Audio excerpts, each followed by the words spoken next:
leadership of the Nigerian Electricity Regulatory Commission and the Transmission Company of Nigeria to an emergency meeting over the recent electricity grid disturbances and outright collapses that we've had in recent times. Now, the grid has experienced up to 8 separate cases of disturbances this year alone, a development that threw the country into darkness. The minister's spokesman says in a statement where he stressed that the minister has expressed displeasure at the incident, which he said was capable of rubbishing the improvements made in the last 1 year. According to the minister, the improvement has led to an increased generation and distribution of 5,527 megawatts, a record generation in 3 years.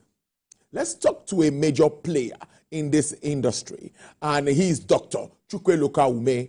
Is the founder, managing director, and chief executive officer of Fedor Power Limited. Thank you so much. It's good to have you on the program. Thank you for joining us from Enugu. It's nice to be here with you. Well, I think it's ideal to start with the grid collapse saga. We see what's been happening in recent times, and just this year we've had 8 of that, and we don't even know what would happen tomorrow. What to you is your understanding of the cause of this frequent collapse of the grid? We've talked about this, I know, before now, but not at this time where the minister says we're even doing about 5,000 megawatts. Not worthy of celebrating though, but what do you make of this side by side? Ministry is generating, saying they're generating more. On the other side, we keep having collapse here and there. Yes, so we are supposedly generating more, but talking about generating 5,500 megawatts in a country of, if you believe the number, about 200 million people is nothing to write home about. Our neighbors, Egypt, produces about 59,000 megawatts for a population half of Nigeria's size. South Africa produces about 49,000 megawatts for a population of 64 million, and they declared the state of emergency in the electricity industry. Now, with our own population, we're still talking about 5,500 megawatts. That's one of the big problems that we have. You know, when you have a system that is old, you are going to continuously have problems. We have old infrastructure. Our wires in the transmission network, some of them are decades old. Some of the transformers are decades old. So they're bound to have problems. Given this backdrop, you don't have enough generation capacity, so you cannot have the protection of reserves, what they call spinning reserves or non-spinning reserves, that are available in any case where you have a problem. So this can kick in to stabilize the grid. You don't have that. Then you have aging equipment, and then you have us running the system manually. There will continuously be problems. This is not something you're going to continue to see every year, year in, year out, until we start to address each of these issues. That's the reality. When we talk about addressing the key issues, please, can we highlight some of them before we move further? And also, we hear that most of these equipment are outdated. Dates back to the 60s or in 70s in some cases. I've visited Egbe power plants and some other power plants, and I see that some of these facilities or equipment are actually old. So what really is the way out of this? Tolu, I can bet money that the car you drive every day to work and home is probably from the 2000s, okay? So your car is not old, but given that you still have to do maintenance because obviously you run the car on the road. That's normal. Now imagine that you are driving a car that was manufactured in the 70s. Imagine the amount of maintenance you'd have to do routinely on that vehicle. That's what we're having to deal with. So when we talk about these old equipment are designed with a life expectancy. That's number one. Number two, equipment are designed to be operated and maintained according to a certain standard, according to a certain schedule. A lot of these equipment have not been maintained. As you can tell, you went there yourself to one power station and you saw for yourself these equipment are old. Now, the investment that we were talking about that the DISCOs and the GENCOs need to make is exactly that. Some equipment need to be maintained in a certain way. When they get to a certain age, they must be replaced. And if this doesn't happen, you're going to have a condition where these equipment will continue to break down. So they're not serving optimally. And unfortunately, we're talking about a grid. Grid means that we have an interconnection between all these power stations, the transmission company, and the distribution network. So if anything happens to everything, for example, it can cause a disruption in what happens in our farm because they're all interconnected. This is what the grid is all about.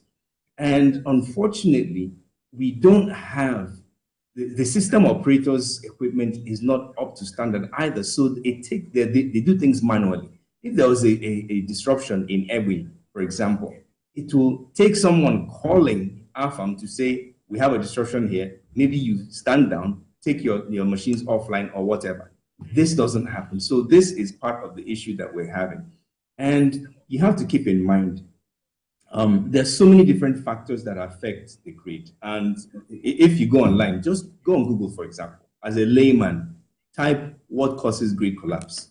You're going to see several things. And if we pick 6, for example, I took the pains to write them down for your sake.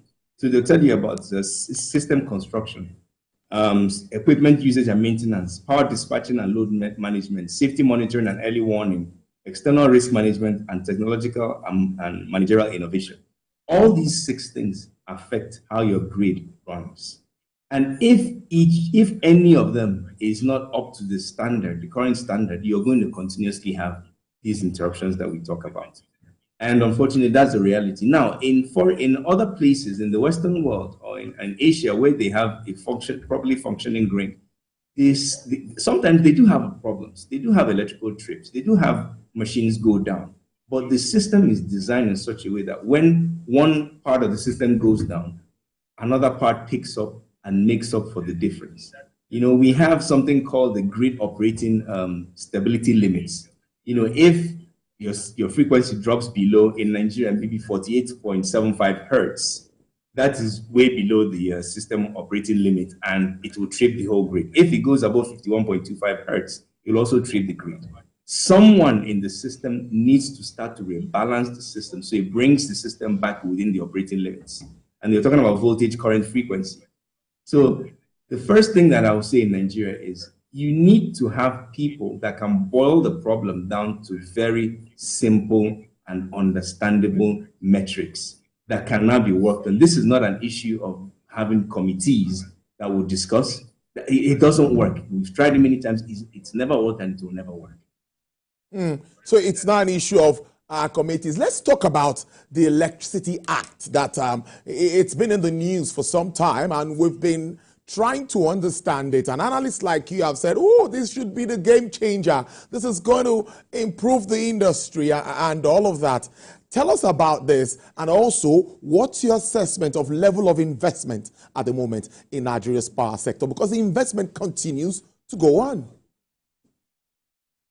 I'll start from the last question. Investment is very much below what it needs to be. If you want to have a proper working system in Nigeria, we need to have at least 100,000 megawatts of electricity running to meet up the population that we have. Now, there are some metrics that came out recently from the Nigerian Residential Energy Demand Site Report in 2024, and it says that 58.2% of Nigerian households are connected to the grid. Yes. That's nice on paper. They go on to also say that Ekiti State has 79.7% of the households connected. But when you go to Ekiti, I've been to Ekiti, and you go to a place like Omo, they haven't had light for 15 years. So to start with, our metrics are wrong. The investment level is way below standard, and you can't blame private companies that are not putting their money in, because they need to have the backup of the government to support them and their investments. We are in a terrible emergency situation when it comes to the electricity industry. And when you have a situation like this, we need to have emergency actions being taken. The government needs to step in at this point. A lot of this money that's being spent in the country should actually go to shoring up the activities of private companies that are investing in generation, distribution, transmission. Now the act is good. It's a very good act, putting the power in the hands of the states, because each state in Nigeria has different realities that they're dealing with. But since that act has been reduced, how many states have actually taken advantage of it? I'll say only 4. Lagos, I think it's Kaduna, Enugu, Ekiti now is jumping on the bandwagon. But out of those 4, who has actually completed taking on the regulation of the electricity? Enugu just did. So what about the remaining 32 states? What are they doing? When are they going to start to do their own part? So again, you have to have people that understand what actually needs to be done, and they can actually boil it down to very simple metrics that need to be met. Then we have a chance to start surviving. And at that point, I'll start to encourage the states. You need to see electricity as an urgent infrastructure that you must invest in. Don't put the state's money in. Let the state support private companies to make the investments. And this support is not as much as you think.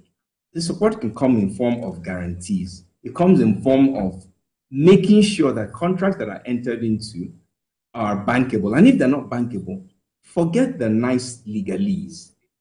Have people that understand the system actually work on these contracts. Sometimes redo the contract so that people can start to make money. Remember, private companies are set up to make a profit. So if a private company is not going to make a profit, they're going to walk away. That's the reality of what's going on. And it pays a company better to take their money and go and put in stocks or bonds and just have it sitting in the bank and making money for them, rather than putting them in an investment like electricity where they will lose money.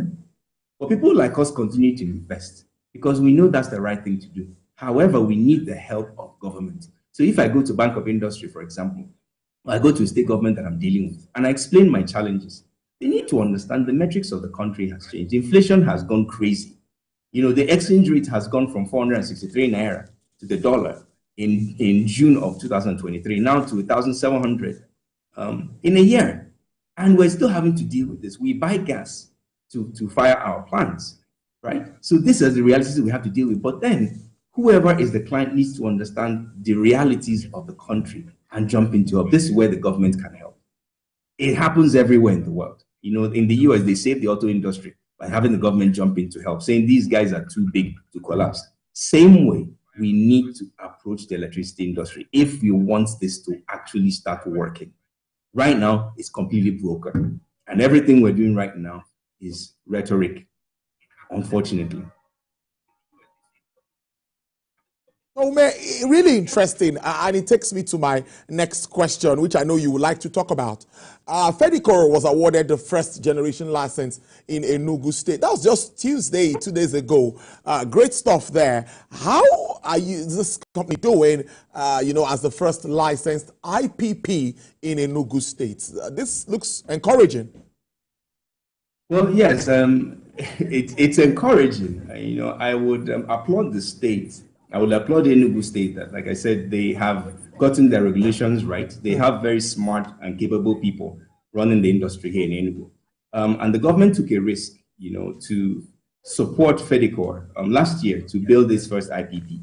Fedor took a huge risk to invest its money because obviously there are political and economic uncertainties that we had to deal with. And we had to, at the point, take a short-term loan. You don't build power sets with short-term loans. You build it with long-term loans. What? We said, to make this right, we have to put our money where our mouth is. So we took a short-term loan and built the plant. It's running. We're getting paid. However, the realities of the country are making it challenging every day. So we're constantly in conversation with the clients, the government, to make sure that we stay in business. So all I can say is, this is what needs to be replicated across the entire country. And I would encourage the government of Enugu State to keep doing more so that other people like Fedor can come and invest, not just in power, because, you invest in power, next thing you have to invest in water, you invest in roads, you invest in healthcare, education, and so on and so forth. But power is the beginning. And if Fedor has challenges, everybody else is going to see that they will have challenges when they come, no matter how much money you bring to the table. So this needs to be replicated across the entire country if we have a prayer of making the power system work. And guess what? We've all talked about the mini grids. Mini grids are going to help solve the problem because our big grid, like I said, is outdated. It is not properly run. It has it doesn't have the chance to survive because we're not putting the right investment in it. So mini grids will help the country. However, it is companies like Fedor, small companies like Fedor that are rising, that are willing to take the pains and make that investment that would help the country's overall power system to start working. So I continue to encourage the government, not just the local government, but also the federal government. You know, President Tinubu put some money in CNG. That's great. But putting money there is one thing. Actually making it work is the next thing. And that's where the devil lies in the detail. There's a lot of details that we need to take into account. And unfortunately, every time you see the grade go down in the country, it affects manufacturers. Yeah. And because of the manufacturer's strain, the strain on the manufacturer, you know, imagine that you have a production line, and all of a sudden the grade goes down. You've lost your entire product. And it runs into tens and hundreds of millions of naira. So what do? They quickly go and invest in their own power generation. So they've taken money, the capital that they're supposed to invest in producing products, and invested in power generation, which they shouldn't be doing. So they can't compete with people that import products from other countries. Imagine that in Nigeria today, we import toothpicks from China, but we export timber. That's because when you produce the toothpicks in Nigeria using your own generation capacity, you're not able to compete in price. So this needs to be seen as an emergency situation. It's a state of emergency. And the government can help by making sure that companies like Fedor stand on their 2 feet and actually start to do what we're here to do, which is make the power industry robust. And it's doable. We've shown that it can be done. We built our power plant in Enugu in 5 weeks. They said it couldn't be done, but we did it in 5 weeks because the governor needed it in 5 weeks, and it was done. But Fedor took the risk, Dr. Ome, knowing that there's a chance that it won't work. Dr. Ome, this is a pretty interesting conversation. In 1 minute, before I let you go, I know 1 minute is very short, but let me just give 1 minute. Let's talk on the lighter note, the band issue. We've heard Nigerians saying, I want to be off band A, I want to be on band B. We've heard Nigerians say, I'm ready to pay once I have the power. Let's end on that note. Yes, it's a bit funny, but it's the truth. Many are saying, please pull me off band A, I want to be on band Z if possible. Let's wrap up on that note, Dr. Ome. Again, like I told you before, it's a chicken and egg situation. If you pay the money, you're supposed to get the product. If you pay the money and you don't get the product, then it's a problem. Yeah. So getting people on band A actually help the discos and help the gencos because they have money to invest. Yeah. But then if everybody wants to jump off band A to band Z, if there's any such thing, then there's no money to make investments. So again, it's a chicken and egg situation. Thank you so much. It's always nice talking to you. I've been speaking to Dr. Chukwueluka Ume from Enugu State, who joined us as the founder, managing director, chief executive officer, Fedor Limited. All the best. I will keep monitoring activities moving on, especially with power generation across the country. Thank you. Thank you very much. Thank you.